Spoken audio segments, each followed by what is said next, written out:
کیا آپ کو پتہ ہے کہ ماضی میں ہم کس مذہب کے پجاری تھے؟ کیونکہ ماضی میں ہم تھے ہی نہیں، اسی لیے بات ہو رہی ہے ہند و پاک کے قدیم مذاہب کی۔ اگر آج ہم مسلمان یا کوئی بھی دوسرا مذہب رکھتے ہیں تو ان کی تاریخ 1000 سال سے کچھ اوپر ہوگی، مگر ہمارے آباء و اجداد نے ہزاروں نہیں بلکہ لاکھوں سال تک مظاہر فطرات کی پوجا کی ہے۔ وادی سندھ میں دراوڑ قوم آباد تھی جو باہمی اختلاط سے نیا رنگ روپ لے گئی، اور جو نسلی اختلاط سے بچ گئی وہ مزید دور کے ہندوستانی علاقوں میں چلی گئی۔ واضح رہے کہ ہمیں کوئی خالص آئین بھی نہیں رہے گا، ورنہ آج ہماری شکل و شباہت وسط ایشیائی لوگوں جیسی ہوتی۔ ماضی کے ہمارے اجداد مظاہر فطرت کو پوجتے تھے۔ مظاہر فطرت سے مراد قدرت کے ظاہری عناصر ہیں جو فائدہ مند ہوں، تو ان کی بھی پوجا، اور جن سے ڈر لگے ان کی بھی پوجا۔ آج تک کی معلوم انسانی تاریخ میں سب سے زیادہ پوجا ہمارے سورج صاحب کی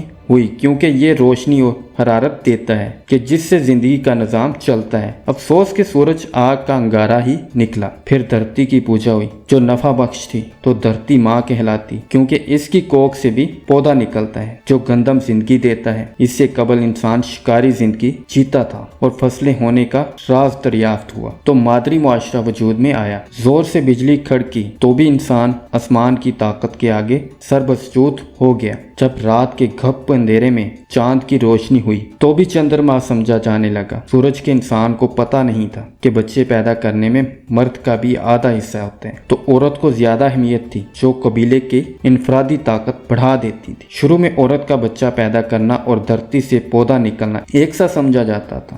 گائے پہلا متی جانور تھا جو دراوڑی تہذیب میں ماں جیسا تھا، جس سے دودھ اور پلے ملتے تھے۔ یہ دونوں بھی زندگی دیتے تھے۔ دودھ زندگی اور ٹھنڈ سے بچانے کو اوپلوں کی آگ جو گائے بھی گاؤ ماتا ٹھہری۔ دراوڑوں کا دوسرا بڑا مارکا لنگ پوچھا تھا، مطلب مردانہ جنسی اعزاز سمجھا گیا کہ یہ نسل کی فروغ و ترقی کرتا ہے، تو لنگ پوجا شروع ہو گئی۔ جدید تمدن میں بھی بلند منارے، مسجد، مینار لنگ پوجا کے ہی نئے روپ میں ہند میں یہ لنگ اور منارے عام ہیں۔ اسی طرح بے شمار چھوٹے بڑے دیوی دیوتا وجود میں آ گئے اور اچھے نفع بخش ہوئے تو بھی ان کی پرستش لازم ٹھہری، اور ڈر دینے والے ہوئے تو بھی حضرت انسان نے سر جھکا دیا۔ وادی سندھ کے مذاہب آج بھی ہندو اقوام میں تھوڑی تبدیل ہو کر وجود ہیں، اور یہی ہمارے اجدادی دراوڑی مذاہب ہوا کرتے تھے۔ جو عقل انسانی بڑھتی ہے تو مذاہب کا چورن بکنا کم سے کم ہو جاتا ہے۔ کچھ زیادہ کہنے کی ضرورت نہیں، سب کو علم ہے خود ساختہ انسانی مذاہب روح بزوال ہیں، اور سائنس اور جدید ٹیکنالوجی کا بول بالا ہے۔